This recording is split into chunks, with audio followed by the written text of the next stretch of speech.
Hello everyone, this is Satyaprakash. Welcome to my channel. In this video, I'll show you how to work with the radio buttons in Angular.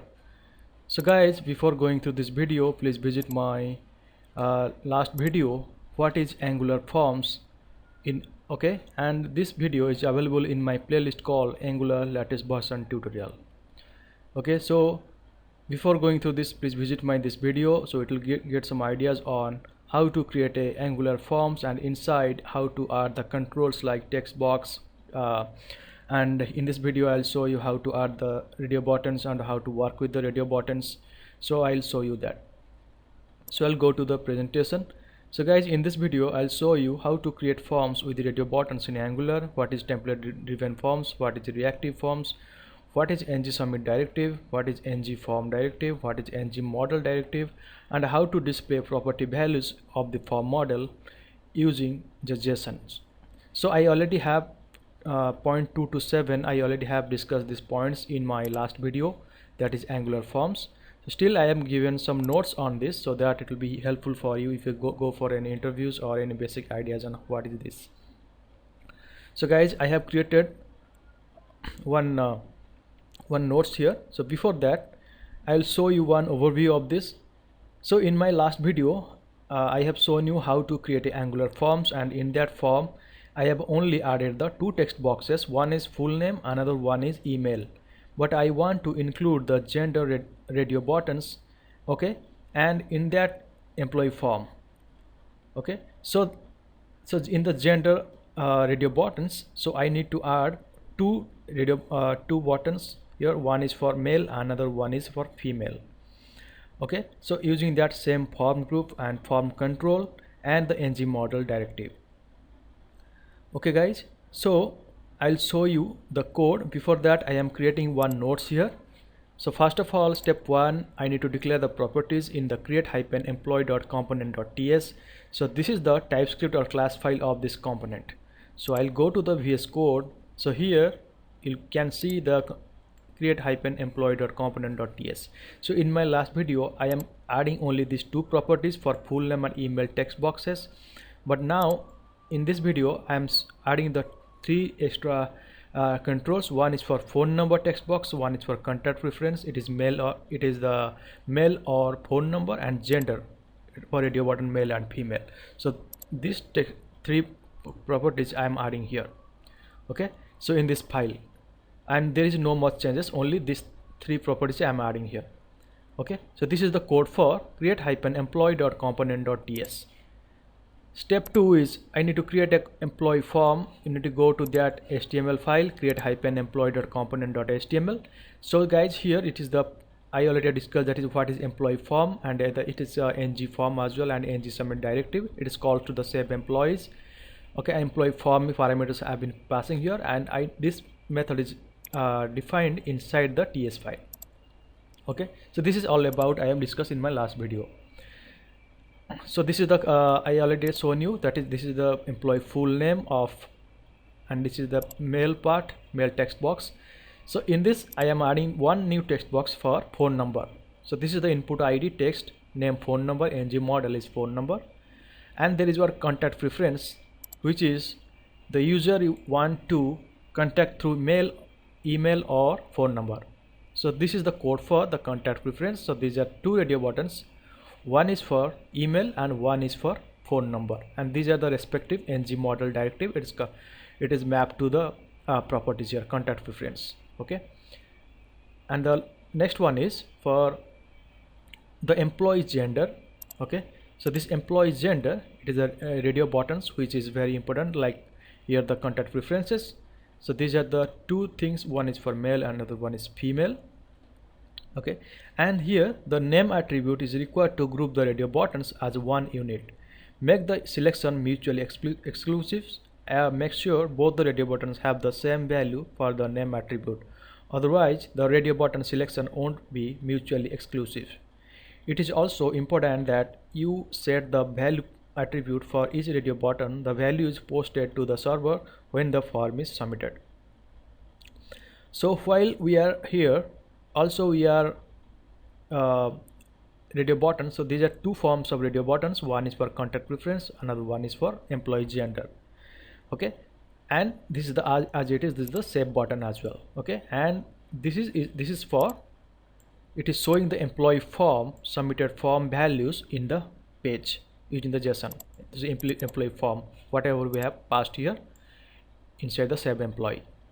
Okay, so this is the code for create hyphen employee dot component dot html.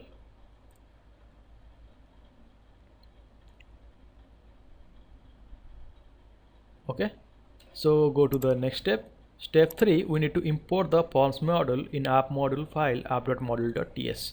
So this is the existing already discussed in my last video. So this is the import statement we need to add here if you want to use the Angular forms, and this forms module we need to add inside the imports RS section here. Okay, so this is the step 3. Step 4, we need to run Angular app. So before that I need to show some basic what is the directives, what is the forms. So basically there is two ways to create Angular forms. One is template driven, one is model driven.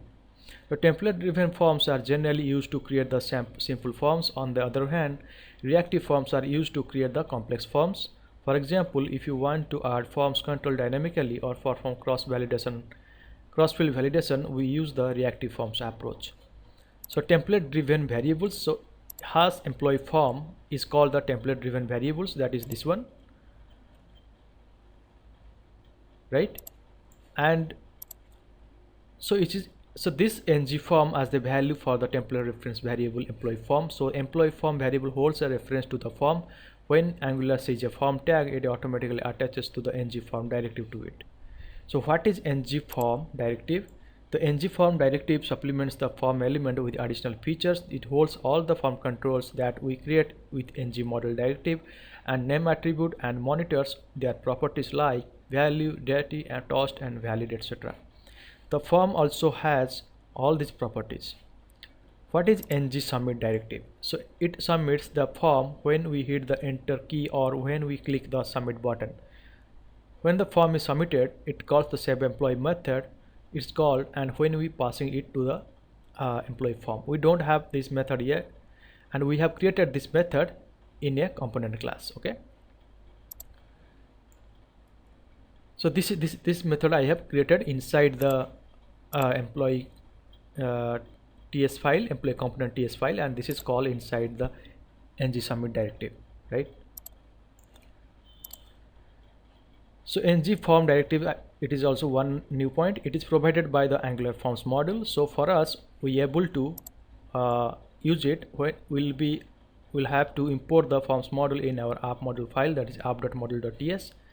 So please make sure to include the following statement, import statement, include the forms model in the imports area of ngModel decorator. So this import statement we need to add inside app.module.ts. So what is the for attribute? So for attribute, you guys noticed, right? I'll show you here.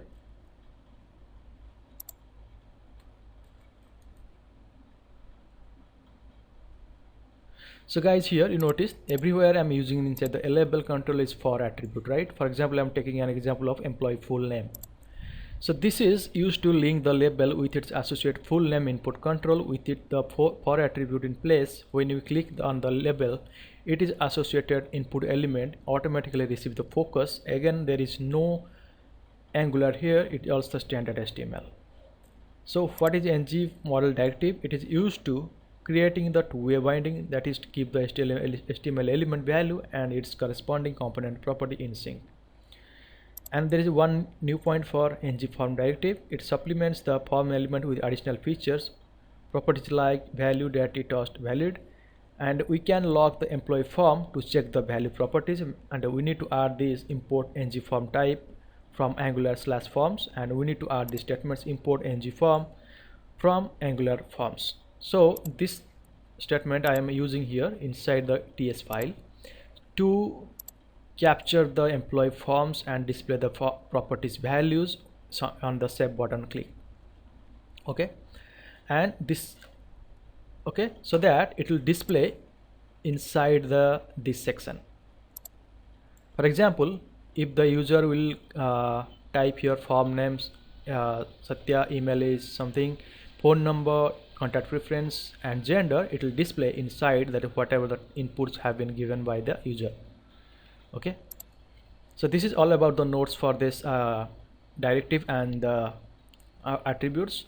Okay, so I'll show you that point number 4.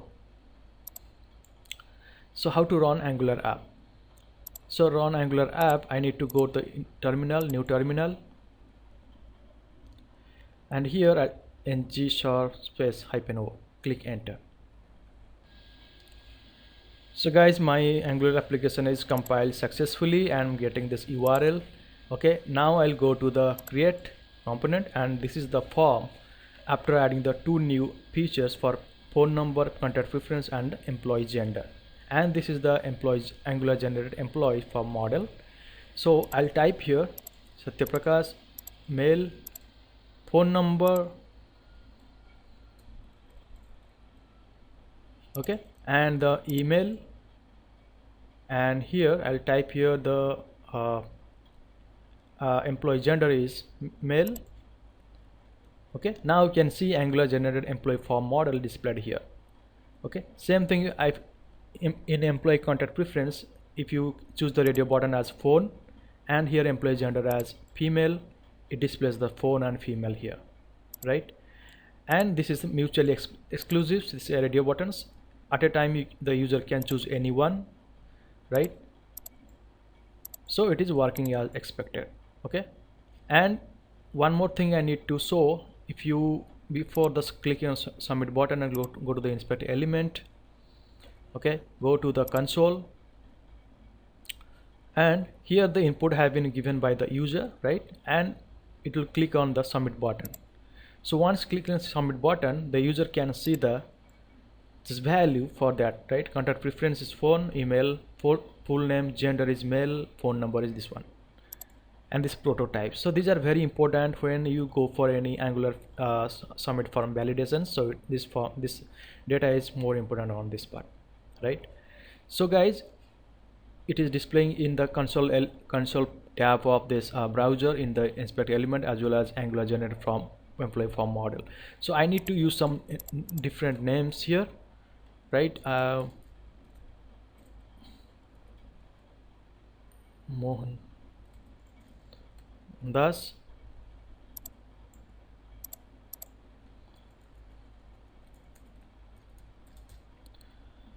phone number, I want contact reference email, and gender is female. Okay, now you can see in the Angular generate form model right here, and click on this. So I need to clear this and click on submit button, so I can see this value, right? Contact preference, email, full name, gender, and phone number, and the relevant prototypes here as well as. Okay, so guys, in this way we can add the radio buttons and work with the radio buttons, and how to configure radio buttons to work mutually exclusive, so that the user can use at a time the one radio button, okay, as the selection purpose. So that's all about how to work with the radio buttons. I'll go to my notes. So that's all about the notes. Okay, and this is all about the these points are used for definition purpose.